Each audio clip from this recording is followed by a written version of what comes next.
¿Acaso en los rincones más profundos del océano ha podido sobrevivir una antigua civilización poseedora de las tecnologías más increíbles?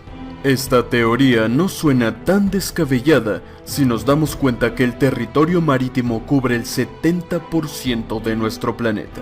Los humanos aún no poseemos la tecnología suficiente para detectar todos los rincones en las profundidades y, con toda comodidad, podrían existir bases subacuáticas indetectables para nosotros. Desde tiempos muy remotos, ya se hablaba de dioses que vivían en las profundidades. En el antiguo Egipto existían historias de ciudades subacuáticas completas. Todos recordamos este enigmático grabado egipcio de lo que parece ser una especie de submarino. Y aunque podamos especular todo el día, debemos hacernos una pregunta. ¿Existen evidencias que indiquen la presencia de seres desarrollados viviendo bajo el mar? Y la respuesta es que sí.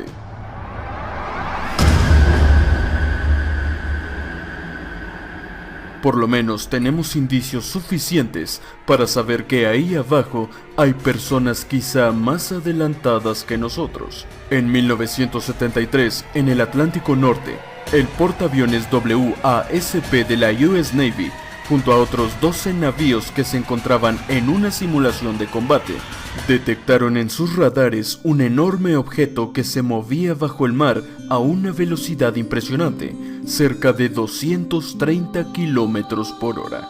La Marina estadounidense lo tuvo en su perímetro durante 3 días.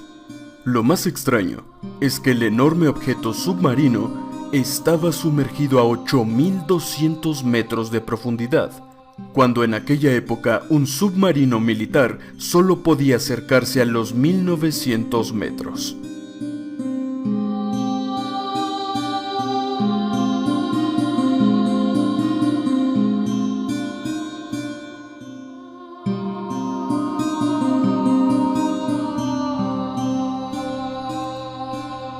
El incidente citado por la revista Knowledge de diciembre del año 1980 muestra un acontecimiento similar. La publicación citaba a un hombre apodado Force Brace, quien solicitaba le explicasen un fenómeno presenciado por él y toda su tripulación a bordo del barco mercante Patna, perteneciente al Consorcio Británico de India. Mientras navegaba por el Golfo Pérsico, citamos: sobre las 11:30 p.m. repentinamente aparecieron hacia cada lado del barco y debajo 2 ruedas luminosas que tendrían aproximadamente entre 200 o 300 yardas de diámetro cada una. Giraban en derredor a sus centros y desde cada una se proyectaban 16 radios o haces luminosos. El inesperado objeto marino fue visto además por el capitán Avern y un tercer oficial de apellido Manning. Force Brace añadió que además estos 2 discos los acompañaron en mar abierto durante más de 20 minutos, como si los estuvieran escoltando, protegiendo o vigilando. En Latinoamérica también han existido numerosos casos de aquello que los investigadores llamamos OSNI, es decir, objeto submarino no identificado. Desde la antigüedad, por ejemplo, la cultura chilota al sur de Chile ya hablaban de un OSNI al que apodaban Caleuche. Aunque en la actualidad ese extraño objeto misterioso se considere una simple leyenda de un barco fantasma, los relatos aseguran que se trata de un objeto luminoso, a veces esférico, que aparece desde las profundidades del océano y se vuelve a sumergir. En el diario El Mercurio de Santiago, el 13 de febrero de 1950, se publicó un hecho insólito vivido por los marinos del buque escuela Baquedano.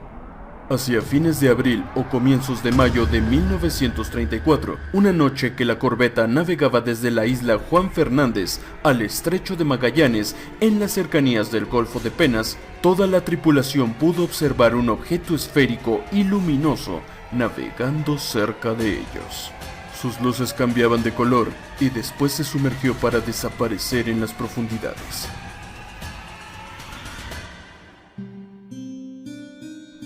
Asimismo, El 21 de mayo de 1958, en Punta Cracker, en el Golfo Nuevo, el destructor Buenos Aires había avistado un OVNI, caso que fue elevado a consideración del entonces presidente Dr. Arturo Frondizi.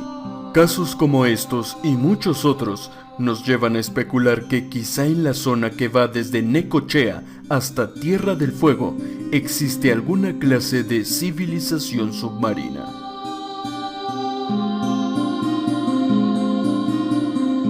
Otro caso relevante fue el del 19 de octubre de 1959 en la zona del Golfo San Jorge, donde un OVNI fue avistado por la fragata Erpina. Y el 10 de febrero de 1960, en la misma zona, el destructor Cervantes no solo vio, sino que además persiguió a otro OVNI con la colaboración de los patrulleros King y Marator. El 28 de julio de 1964, en el mismo golfo, el buque privado Cazador vio un repentino esplendor en las aguas y acudió en ayuda pensando que se trataba de una catástrofe. Sin embargo, al llegar al lugar no encontraron nada. Además, el extraño destello fue visto horas más tarde por otra embarcación de bandera extranjera, el barco noruego Sundberg, quienes reportaron el incidente, pero tampoco encontraron nada. Casos como estos son muy numerosos. No es extraño que cualquier hombre del mar con suficientes horas en el océano haya visto luces u objetos enigmáticos navegando las profundidades. Y es que actualmente, muchos científicos e ingenieros, o hasta el mismo nieto de Jacques Cousteau, ya plantean la idea de construcciones submarinas para resolver el tema de la futura sobrepoblación. ¿Acaso es descabellado pensar que otras humanidades ya descendieron al océano desde hace miles de años y han desarrollado una tecnología lo suficientemente avanzada? Resulta curioso que la mayoría de los relatos de OVNIs ocurren en mares de América.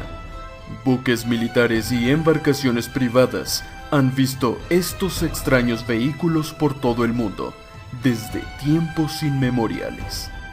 Lo cual quizá sea una contundente evidencia de la existencia de gente que vive bajo el mar.